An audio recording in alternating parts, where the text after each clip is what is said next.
Lepo pozdravljeni in dobrodošli v naši informativni oddaji. Danes se bomo posvetili zanimivi, a tudi nekoliko zahtevni temi. Festivalu oblikovanja Maribor ali krajše FOMB. FOMB obsega spekter dogodkov namenjenih oblikovanju in ustvarjanju mladih, ki se izobražujejo na srednji šoli za oblikovanje. Jim omogoča, da predstavijo svojo ustvarjalnost, ob enem spoznavajo dela njihovih vrstnikov in strokovnjakov s področji njihovega delovanja in zanimanja. V zadnjem času pa se festival sooča z izzivi. Kaj pravzaprav ta festival pomeni za dijake? Kakšne priložnosti ponuja? S kakšnimi težavami se srečujejo organizatorji? To so le nekatera vprašanja, na katera bomo skušali odgovoriti s pomočjo naših gostov. Dijaka, ki sodeluje na festivalu že 4. leto, ter ravnatelja, ki bo podal širši pogled na pomen takšnih dogodkov za šolo in skupnost. Preden pa začnemo z razpravo, naj predstavim našega prvega gosta. Z nami je ravnatelj Srednje šole za oblikovanje Maribor, gospod Bronislav Horvat-Toš. Gospod Horvat-Toš je funkcijo ravnatelja nastopil v letošnjem šolskem letu, ko je z avgustom 2025 prevzel vodenje šole. Po izobrazbi je profesor likovne umetnosti, danes pa odgovoren za vodenje šole, organizacijo izobraževalnega procesa ter razvoj programov, ki jih šola ponuja dijakom. Srednja šola za oblikovanje Maribor je ena izmed pomembnejših ustvarjalnih srednjih šol v Sloveniji, zato ima ravnatelj pomembno vlogo pri usmerjanju njenega razvoja ter tudi pri podpori projektov, kot je FOMB, festival, ki mladim ustvarjalcem ponuja prostor za izražanje, hkrati pa odpira tudi vprašanja in sodelujoče postavljanje pred izzive. Tema našega današnjega pogovora z ravnateljem je predvsem FOMB, pomen FOMB-a za dijake, težave, izzivi, s katerimi se sooča, ter kako lahko šola in vodstvo prispevata k razvoju festivalu oblikovanja v prihodnje. Gospod Toš, lepo pozdravljeni in dobrodošli v naši oddaji. Zdravo. Z nami pa še drugi gost, ki iz prve roke pozna dogajanje na FOMB-u. Aljaž, dijak Srednje šole za oblikovanje Maribor. Aljaž obiskuje 4. letnik programa Medijski tehnik. Je del tehnične ekipe, ki sodeluje pri pripravi in izvedbi FOMB-a, kjer skrbi za tehnično podporo in potek dogodkov. Z svojim delom je neposredno vključen v dogajanje na festivalu, zato nam lahko iz prve roke pove, kako poteka organizacija, s kakšnimi izzivi se srečujejo dijaki ter kakšna je izkušnja sodelovanja pri takšnem projektu. Aljaž, tudi ti lepo pozdravljen in dobrodošel v naši oddaji. Lep pozdrav. FOMB pa ima kar nekaj zgodovine. Letos poteka že 11. izvedba. Nostalgija tako zdi povsem ustrezna tema, ki je bila letos glavno vodilo v ustvarjanju mladih. Zagotovo je nostalgično spominjati se začetkov festivala. O tem zna največ povedati gospod ravnatelj. Preden pa mu damo besedo, pa si poglejmo krajši odsek FOMB-ov.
Gospod ravnatelj, s kakšnim namenom se je festival oblikovanja začel? Pravzaprav je festival oblikovanja Maribor prireditev, ki ima zelo dolge korenine. Torej, naša šola, Srednja šola za oblikovanje Maribor, se je nekoč imenovala Srednja tekstilna šola Maribor. To je bilo v časih, ko je pravzaprav bil Maribor center tekstilne industrije in so bili znotraj naše šole pravzaprav samo tekstilni programi. Tega bo zdaj že kmalu kar 80 let nazaj, kajti v letu 2028 naša šola praznuje tudi 80-letnico. Tako kot so dijaki srednje tekstilne šole želeli predstaviti svoje izdelke, ki so bili povezani predvsem z modo, na nekakšni zaključni prireditvi, se je iz leta v leto na naši šoli odvila nekakšna zaključna prireditev. Ko je pravzaprav tekstilna industrija v Mariboru propadla, takrat je seveda mnogo programov, ki je bilo povezano s tekstilom na naši šoli, začelo enostavno izginjati in je morala šola poiskati nove programe. Tako na šolo pride medijski tehnik, tako na šolo pride tehnik oblikovanja in nekoliko kasneje tudi frizer. In seveda, tako kot predhodno tekstilci, so se tudi ti dijaki, ko so svoje šolanje zaključili, želeli predstaviti s svojimi stvaritvami. Seveda pa je predstavitev tako raznolikih izdelkov, kot jih ustvarjajo medijski tehniki, kot jih ustvarjajo tehniki oblikovanja in frizerji, združiti vse skupaj v enotno predstavitev velik izziv. Komu pa je bil FOMP na začetku namenjen? FOMP je bil na začetku in v osnovi pravzaprav namenjen celotni šoli, bistvo pa našim dijakom. Same zasnova FOMP-a, kot ga poznamo danes, sega tja nekje 18 let nazaj, ko so na šoli potekali tako imenovani projektni tedni. Projektni tedni so bili posebne oblike pouka, kjer so se skupine dijakov ukvarjale ves teden z neko določeno temo in na koncu ob zaključku to temo in izdelke, ki so znotraj teh projektnih tednov nastali, tudi predstavili. Nekje tam leta 2010 smo na šoli recimo v okviru projektnih tednov, takrat je to trajalo kar 2 leti, izvedli projekt snemanje srednjemetražnega filma Bedanec vrača udarec, s katerim smo pravzaprav povezali vse programe na naši šoli. Tako so v procesu, ki je trajal 2 leti, kjer je dejansko snemanje ali priprava na snemanje trajala 1 leto in se je kasneje film snemal še tudi kar 1 leto, tako na lokaciji v Bohinju, kot v Kranjski Gori in pa seveda tudi v našem šolskem studiu, sodelovali tako medijski tehniki kot tehnična in snemalna ekipa, tako recimo frizerji, da so naredili lasulje, da so naredili make-up, prav tako modni oblikovalci, da so naredili oblačila, drugi tehniki oblikovalci, predvsem recimo oblikovalci uporabnih predmetov in pa grafični oblikovalci, da so pripravili sceno in pa drug material, ki se pri takšnem projektu potrebuje. Vsekakor je takšen projekt povezal celotno šolo, pokazal, da se lahko tako različni programi združijo v nekakšnem projektu. Zaključili smo projekt z premiero v takratnem kinu Udarniku in takrat se je počasi začela razvijati tudi ideja, da bi se programi ali pa izdelki, ki jih naredijo naši izdelki, tudi prikazali širši množici, predvsem Mariborčanom, in z naslednjim projektom Mali princ na oblikovni smo to tradicijo nadaljevali in nekje tam potem leta 2016 oblikovali tudi prvi FOMP, kot ga danes poznamo. Aljaž, kaj pa ti meniš? Se ti zdi, da FOMP še vedno sledi temu prvotnemu namenu ali se je oddaljil od tega? Da, definitivno bi rekel, da še vedno sledi tem smernicam, s tem, da smo dobili dodatne dneve, ki smo jih sedaj razporedili za vsak program posebej, najprej za medijska tehnika, za oblikovalce ter za frizerje. V tem času določenega dneva se vsak koordinator res trudi prikazati največ vsem dijakom določene stroke, kako poteka delo v njihovi franži, njihovem delovnem okolju v bodoče. Festivalsko dogajanje traja približno teden dni. Priprave nanj pa potekajo skorajda celo leto. Gospod ravnatelj, pri FOMB-u sodelujete že 11 let. S kakšnimi izzivi ste se srečali na začetku? Prvotno seveda je bil največji izziv, kako vključiti kar se da največje število dijakov v samo dogajanje, kajti seveda ustvariti nek določen izdelek z zavedanjem, da ga bom pokazal širši publiki, da ga bomo odpredvajali v nekakšni kinodvorani, da ga bomo razstavili v priznanih mariborskih razstaviščih, ni enostavno. Tako da je pravzaprav bila prva in osnovna ideja našega festivalov natečaj. Tako kot smo imeli letos natečaj v različnih kategorijah, smo imeli že tudi kar prvo leto natečaj.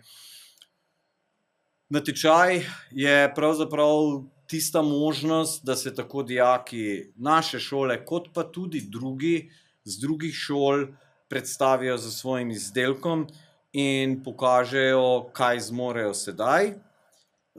Kasneje se mnogi izmed naših dijakov na naš natečaj pogosto vračajo tudi kot gosti in nam povejo, kako je njihov razvoj šel naprej. Če recimo pogledamo za letošnji Božič, smo imeli prireditev, na kateri je za glasbo poskrbel Martin Jurkas. On je naš bivši dijak, ki je bil na drugem festivalu oblikovanja leta 2017, pravzaprav gost in je pripovedoval, kako je po zaključeni šoli poiskal delovno mesto v Angliji, se je predstavil s tem, kako lahko kot dijak naše šole si uspešen v svoji karieri. Drugi primer je recimo Jim Brin Pravljica, ki je oblikoval tako naše maskote, ki jih vidimo na tej majici že v času, ko je bil naš dijak. Letos smo ga v smislu nostalgije povabili ponovno, da je te maskote preoblikoval, tako lahko vidimo, na kakšen način je oblikoval letos te maskote, ko je seveda uspešno zaključil likovno akademijo. Kar je mogoče pri Jimu še zanimivo je, da je že, ko smo snemali film Bedanec vrača udarec, za sam film izdelal konceptno umetnost, concept art in lahko si ga tudi pogledamo.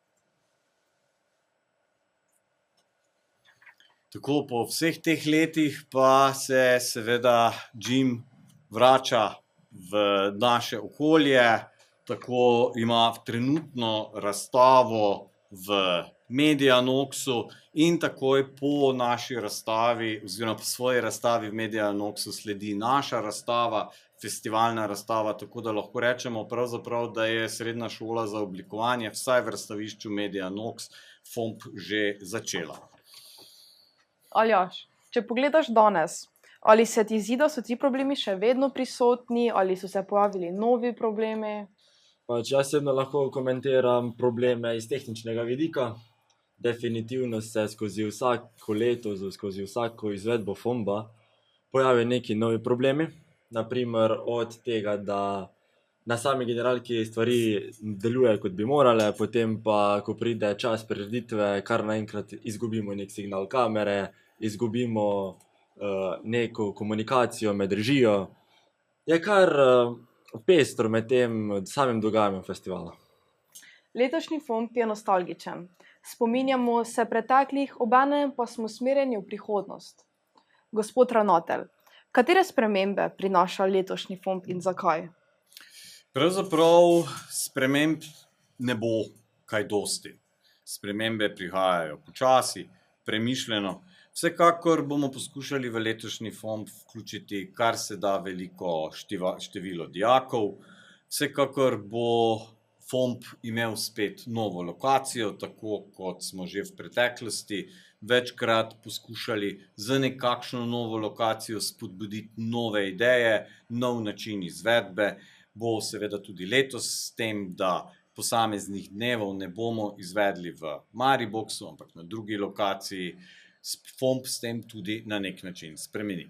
Aljaž, kako vidiš ti letošnji FOMP? Gre na bolje, gre na slabše? Pa glej, vsako leto so nekaj problemi, nekaj boljšega. Definitivno letos smo menjali lokacijo.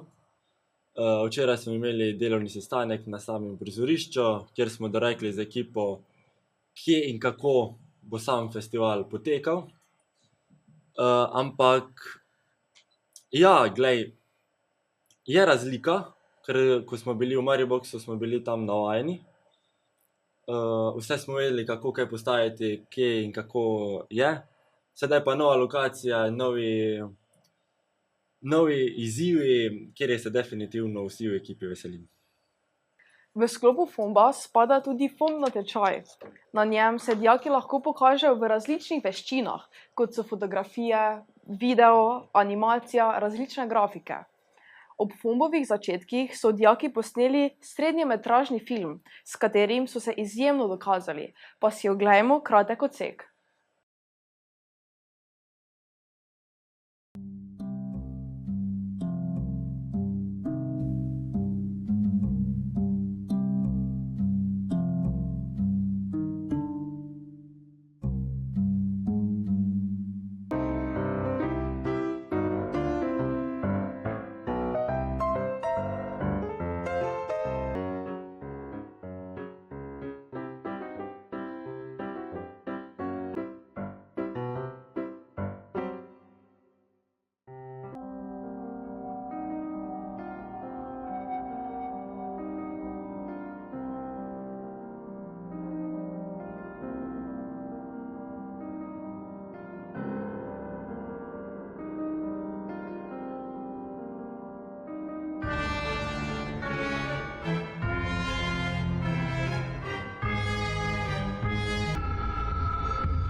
To je bilo nekaj nostalgičnega. Gospod ravnatelj, ali menite, da je motivacija dijakov pri FOMP natečaju skozi leta se spremenila? Pravzaprav se je spremenila. Če bomo rekli ob začetkih FOMP natečaja, bilo sorazmerno dosti igranih filmov, dokumentarnih filmov, animacij, smo v preteklih letih ravno na teh področjih doživeli manj izdelkov. Pravzaprav je z različnimi leti nekoliko upadal interes po sodelovanju na natečaju, zato smo toliko bolj veseli, da je letos natečaj zelo uspešen, da imamo dosti izdelkov, z leti pa pričakujemo, da se bo seveda tudi na področju filma, tudi na področju animacije produkcija nekoliko povečala, kajti včasih smo lahko kar en dan FOMP-a namenili samo projekcijam animacij in pa filmov. Aljaž, ali kot dijak opažaš manj interesa med dijaki? Pa ja, skozi leta se je močno spremenilo. Na primer, v začetku, ko sem jaz prišel na to šolo, je bilo kar malo animacij, filmov, izdelkov. Sedaj pa, ko smo dobili lansko oziroma predlansko leto novo kategorijo, s tem se je nekako tudi začelo več izdelkov prihajati na natečaj. Ampak ja, sedaj tudi imamo na šoli pravilo, da izdelke, ki jih naredimo pri šoli, objavimo tudi v okviru natečaja, kar se mi definitivno tudi zdi prav, da dijaki pokažejo, kaj delajo med poukom. Gospod ravnatelj, je FOMP še vedno festival dijakov ali je postal projekt šole? FOMP bo vedno festival dijakov, prav tako tudi projekt šole, eno ne izključuje drugo, kajti seveda šola so dijaki, profesorji. Vsekakor je FOMP možnost, kjer lahko našo ustvarjalnost pokažemo konkretno, kjer se združimo v skupino ali še več, kjer se združimo v nekakšen tim, ki znamo skupaj soustvariti nekakšno prireditev, in v prihodnosti vsekakor pričakujemo, da bodo ti timi veliko večji meri sestavljeni tudi iz dijakov, ki bodo z svojimi idejami, z svojim delom v prostem času naš FOMP še veliko izboljšali. Aljaž, se pa tebi zdi, da bi moral biti FOMP bolj v rokah dijakov? Pa naš FOMP je definitivno že v dovoljni meri v rokah dijakov. Veliko tudi imajo pri tem naši mentorji, ampak se moramo v končni fazi zavedati, da smo mi na tej šoli le dijaki in da moramo poleg našega prostega časa, v katerega vložimo, da bi dodali neko večjo vrednost FOMP-u, se tudi učiti, vendar nekateri profesorji skozi čas sploh niso se zavedali, kakšna vloga je nas tehnične ekipe pri sami pripravi na FOMP in med izvedbo. Vendar to se skozi leta sedaj bolj izničuje, tako da ja, gre kar na boljše, kar se tega tiče. Gospod ravnatelj, ali menite, da so bili dijaki v preteklosti premalo vključeni v FOMP? Bomo rekli tako, da je v nekem določenem trenutku nekoliko upadel interes dijakov, da bi v svojem prostem času soustvarjali FOMP, da bi več svojega časa namenili temu, da bi soustvarjali različne točke, in želimo, da v prihodnosti se v samo izvedbo FOMP-a vključi veliko večje število dijakov. Aljaž, ali obstaja razlika med tem, kar si dijaki želijo, in tem, kar festival dejansko ponuja? Pa ja, kar se pozna, vendar se skozi sam program določenega dneva to želi nekako izničiti. Saj vsi se zavedamo, da dijakov na dan, na primer medijski dan, jih je približno 300 in koordinator pa je en. Gostov pa je na voljo mogoče 4 do 5. V tem se močno pozna, da vsi dijaki ne bodo zadovoljni, vendar se res koordinatorji iz dneva v dan trudijo, da bi vsem dijakom oziroma vsaj večini bilo njihovi gosti všeč, zato jih iščejo iz več področij, kot na primer iz televizije, iz časopisov, do samih oblikovanj strani, do tudi umetne inteligence. Gospod ravnatelj, ker pa ste postali ravnatelj v tem šolskem letu, zagotovo opažate kakšne spremembe. Kakšne so razlike med prejšnjim in trenutnim vodstvom v zvezi z FOMP-om?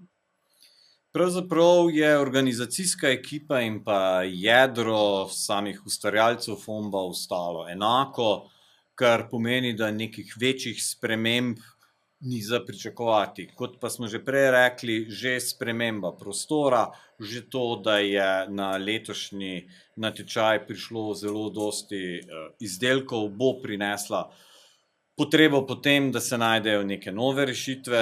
Vsekakor je sprememba pri FOMP-u tudi to, da bomo letos poskušali, kar se da, sploh na sami slovesni prireditvi predstaviti praktično vsakega dijaka, ki je oziroma bo v letošnjem letu zaključil šolanje na naši šoli. Aljaž, ker pa si vodja tehnične ekipe, veš, da včasih ne gre vse tako, kot je bilo načrtovano. Je organizacija FOMP-a kdaj kaotična? Ja, zna biti, saj ves čas mora vsak član ekipe točno vedeti, kaj se dogaja sedaj in kaj sledi v roku 2-3 minut.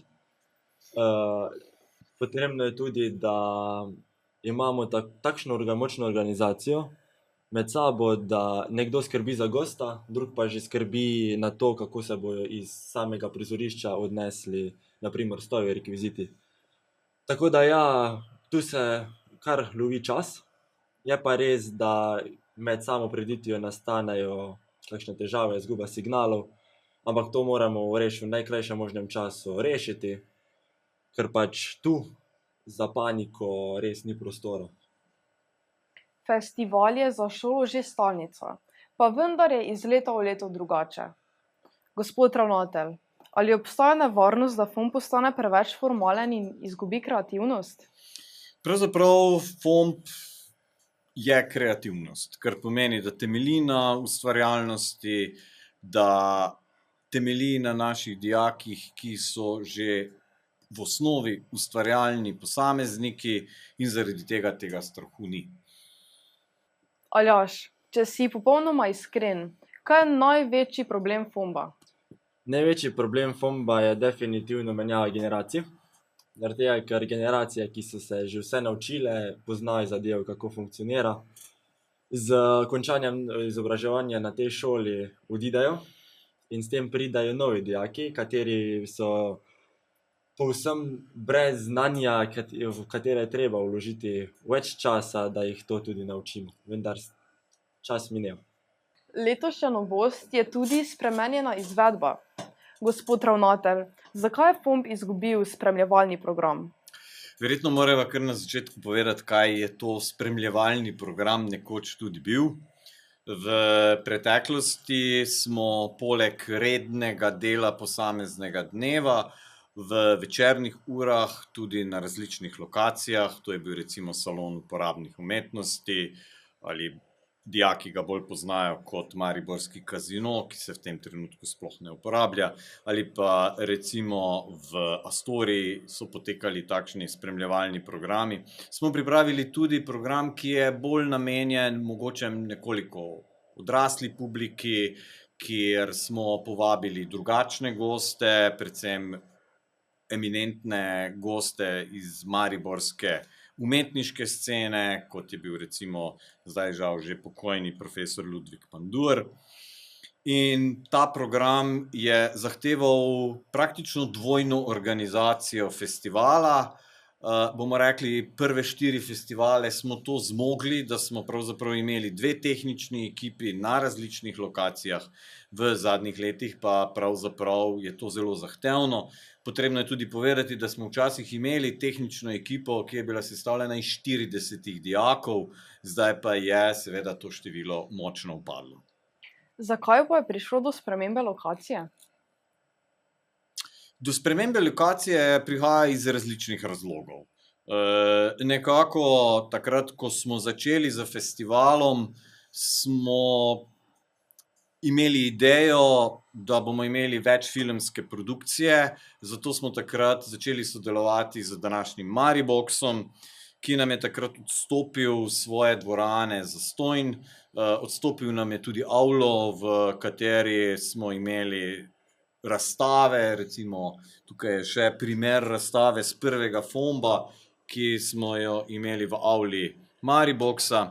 No, kasneje pa v času korone, ko je prišlo pravzaprav do prekinitve izvedbe FOMBA na lokacijah in smo FOMB izvedli kar nadaljavo iz tega studia, v katerem smo danes, je nekako prišla ideja, da bi poiskali še kakšne druge lokacije, zato smo imeli 1 leto FOMB potem v festivalni dvorani, na Lentu, kasneje smo šli na Štuk, tudi tam smo izvedli potem takšen festival.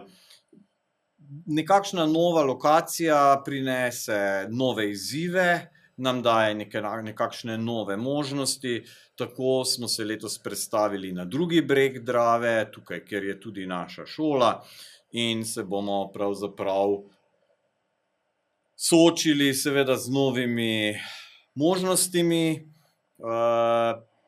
Vsekakor pa je prav, da vsako leto pravzaprav poskušamo FOMB ustvariti nekoliko drugače. Aljaž, ali te spremembe po tvojem mnenju izboljšujejo festival ali ga slabijo? Po eni strani ja, po drugi ne. Slabijo ga zaradi tega, ker ko je bila na primer prejšnja tehnična ekipa, na primer v lanskem šolskem letu, smo bili že navajeni tiste dvorane, točno vemo, zakaj in kje pride do kakšne napake, kako jih odpraviti. S tem, ko smo pa letos se selili v nove prostore, se pa ja, vsi v naši ekipi že veselimo, kako bo več improvizacije, več tehničnih rešitev treba izvesti. Je pa res, da s tem, ko se selimo v lokacijo, tudi zamenjamo okolje, v katerem delamo. dobimo več tehnične opreme, drugačne postavitve in ja, mislim, da je kar dobro, da smo menjali lokacijo. Zdaj pa se še dotaknimo malo tehnične ekipe. Gospod ravnatelj, kako pomembna je tehnična ekipa za izvedbo FOMB-a? Zdaj, pravzaprav je potrebno povedati, da v samem začetku je tehnična ekipa bila sestavljena predvsem iz dijakov medijskega tehnika, kasneje so se pridruževali tudi dijaki iz drugih programov. V samem začetku je koordinacija te tehnične ekipe temeljila na tem, da smo prevzeli tudi del izvedbe posameznih dnevov, na nek način skoraj vsebinsko, torej poskrbeli smo tudi za montažo posameznih animacij, poskrbeli smo za pripravo posameznih razstav. Kasneje se je nekako ta tehnična ekipa osredotočila predvsem na izvedbo. Osnova tehnične ekipe je bilo to, da smo to, kar smo se naučili v šoli med šolskim letom pri izvedbi različnih šolskih prireditev, kot je recimo Božični bazar ali pa recimo informativni dan, potem pokazali tudi na FOMB-u. To pomeni, da smo bili kar precej izkušena ekipa, seveda bilo pa nas je veliko več. Aljaž, kaj se dejansko dogaja za kulisami, česa publika ne vidi? Ne vidi panike, ne vidi, kako smo vsi ne tako napeti, ampak bolj v pričakovanju, ali bo to zdaj vse šlo po scenariju, kot mora iti. Saj se je nam že zgodilo, da na primer je zadnji 2 minuti, ko bi mogel gost že biti pripravljen za prihod na oder, gost nekam izginil. Z njim pa tudi naš dijak, pač nekaj je pozabil v avtu in je mogel iti iskat. Ampak glih to so tiste momenti, kateri nas naredijo bolj močne in bolj vešče, kako improvizirati. Festival se je obdržal desetletja in vstopa že v novo. Gospod ravnatelj, kakšna je vaša vizija FOMB-a v prihodnje? Vizija FOMB-a je seveda osnovna vizija, ki smo si jo zastavili že takrat, ko smo z FOMB-i začeli, torej predstaviti ustvarjalnost naših dijakov nekako v širši publiki, tako osnovnošolcem, torej našim bodočim dijakom, kakor tudi strokovnjakom in nasprotno, torej da strokovnjaki znajo kritično pogledati na naše delo, nam znajo strokovno svetovati in seveda, da v samem zaključku festivala prikažemo izdelke prav vseh naših dijakov, ki zaključujejo šolanje. Aljaž, ali se ti zdi, da dijaki danes manj verjamejo v takšne projekte kot nekoč? Pa rekel bi, da ne. Ta festival je tu namenjen izključno nam dijakom, da se predstavimo s svojimi deli bodočim delodajalci, da pokažemo, kaj znamo, kaj smo se naučili, tako kot v šoli in kaj smo se naučili v našem prostem času. S tem smo prišli tudi do konca današnje oddaje. Danes smo lahko slišali, da FOMB ni le festival, temveč pomemben prostor ustvarjanja, sodelovanja in izražanja dijakov. Hkrati pa prinaša tudi številne izzive, tako na organizacijski strani, kot tudi pri ohranjanju motivacije in vključenost mladih. Kot smo izvedeli, ima pri razvoju festivala pomembno vlogo tako vodstvo šole, kot tudi dijaki sami, ki svojo energijo, idejami in delom festival pravzaprav soustvarjajo. Prav sodelovanje med obema stranema je ključno za to, da FOMB ostane prostor kreativnosti in priložnosti tudi v prihodnje. Najlepša hvala obema gostoma za njun čas in zanimive odgovore. Hvala tudi vam, dragi gledalci, da ste bili z nami. Se vidimo ponovno v naslednji oddaji. Nasvidenje!